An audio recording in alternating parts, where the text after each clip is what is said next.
Just before Christmas, I got a sinus infection. I had a bad cough. I felt miserable. I called my doctor on a Tuesday, and they're like, well, the earliest we could see you is next Monday. It's like 6 days away. I'm like, that's not good enough.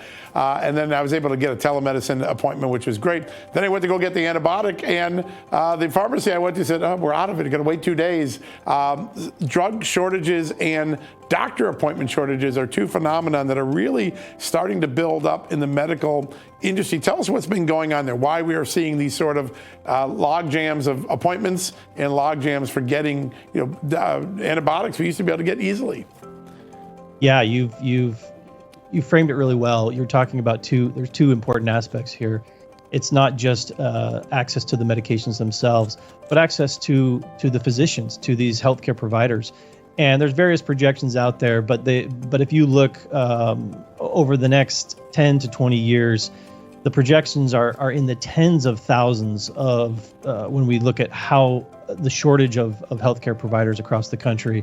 It's a problem that's projected to get much worse than it is currently. So if you feel like, waiting a week, 2, and in some cases, people who are just trying to get a run-of-the-mill appointment for a checkup are waiting 6 weeks to see their primary doctor. If you think that's a problem, it's just going to get worse. So that access to healthcare you brought up is a really important point.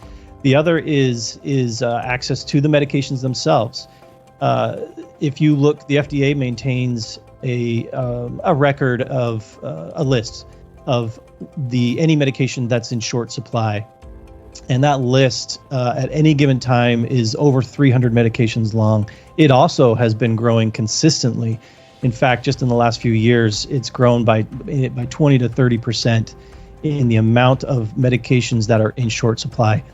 And so that is another one that just continues to be worse. Now, the whys can get pretty complicated, but at least for the strictly speaking for pharmaceuticals, here in the United States, we consume, of all the medications that are consumed, over 95% of those medications are generic.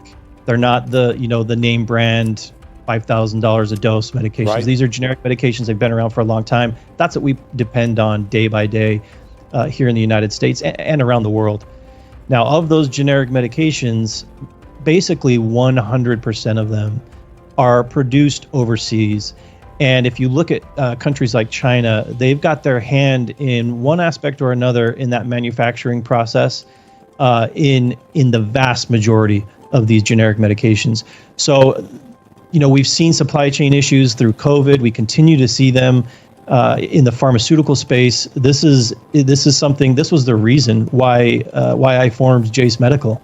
It's because it was a problem it was becoming a problem in my private practice, in my practice in community hospitals, where I was seeing this pre-pandemic and realizing the huge risk that we run with our global supply chain being overseas, really in every aspect.